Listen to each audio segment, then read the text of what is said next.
حضور اسی سے متعلق عرس، اس میں ایصال ثواب کیا جاتا ہے، نہ صرف عرس پر بلکہ مسلمانوں میں رائج ہے کہ جب بھی کسی کا انتقال ہوتا ہے تو ایصال ثواب کی ترکیب ہوتی ہے۔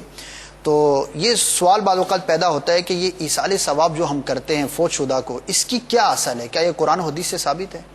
دیکھیے، ایصال ثواب کا معنی ثواب پہنچانا، عمل کیا اور اپنے عمل کا ثواب دوسرے تک پہنچا دیا جائے۔ آدمی کے عمل کا ثواب دوسرے کو پہنچتا ہے، دوسرے کو فائدہ پہنچتا ہے۔ ہم دعا مانگتے ہیں، ربنا اغفر لی ولوالدی وللمؤمنین یوم یقوم الحساب۔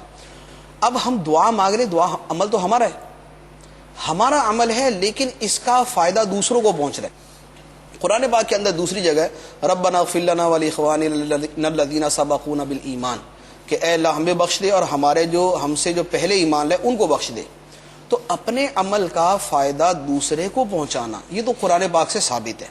اب بطور خاص جس کو ایصال ثواب کہتے ہیں کہ ہم کوئی عمل کریں اور ہم یہ کہیں کہ میں اپنے عمل کا ثواب دوسرے کو پہنچا رہا ہوں، یوں باقاعدہ کہا جائے تو یہ بھی احادیث مبارکہ سے ثابت ہے۔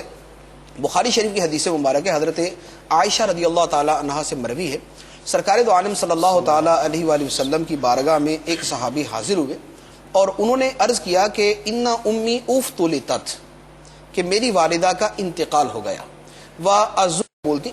تو اب صحابی سوال کرتے ہیں کہ اَيَنْفَعُهَا إِن تَصَدَّقْتُ عَنْهَا، اگر میں ان کی طرف سے صدقہ کروں تو انہیں نفع ہوگا؟ سرکار دو عالم صلی اللہ علیہ وسلم نے فرمایا نعم، ہاں انہیں نفع ہوگا۔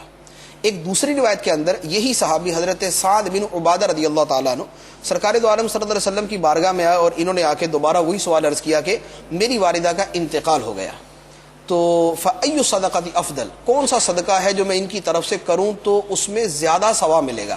سرکار دو عالم صلی اللہ علیہ وسلم نے فرمایا الماء، پانی اگر ان کی طرف سے صدقہ کرو، یعنی کنواں وغیرہ کھود دو تو اس کا ثواب ان کو زیادہ ہوگا۔ تو اب حدیث مبارک کے الفاظ ہیں کہ فَحَفَرَ بِئْرًا، انہوں نے کنواں کھودا، وَقَالَ هَذِهِ لِأُمِّ سَعْدٍ، اور کہا کہ یہ کنواں سعد کی ماں کے لیے ہے۔ اب وہ کنواں سعد کی ماں کے لیے کیا مطلب؟ پانی تو نہیں پہنچے گا، اس کنویں کا ثواب سعد کی ماں کے لیے ہے۔ تو یوں عمل کرنے کے بعد اس عمل کا ثواب کسی دوسرے کو پہنچا دینا یہ جائز ہے، اور یہ احادیث مبارکہ سے ثابت ہے۔ ایک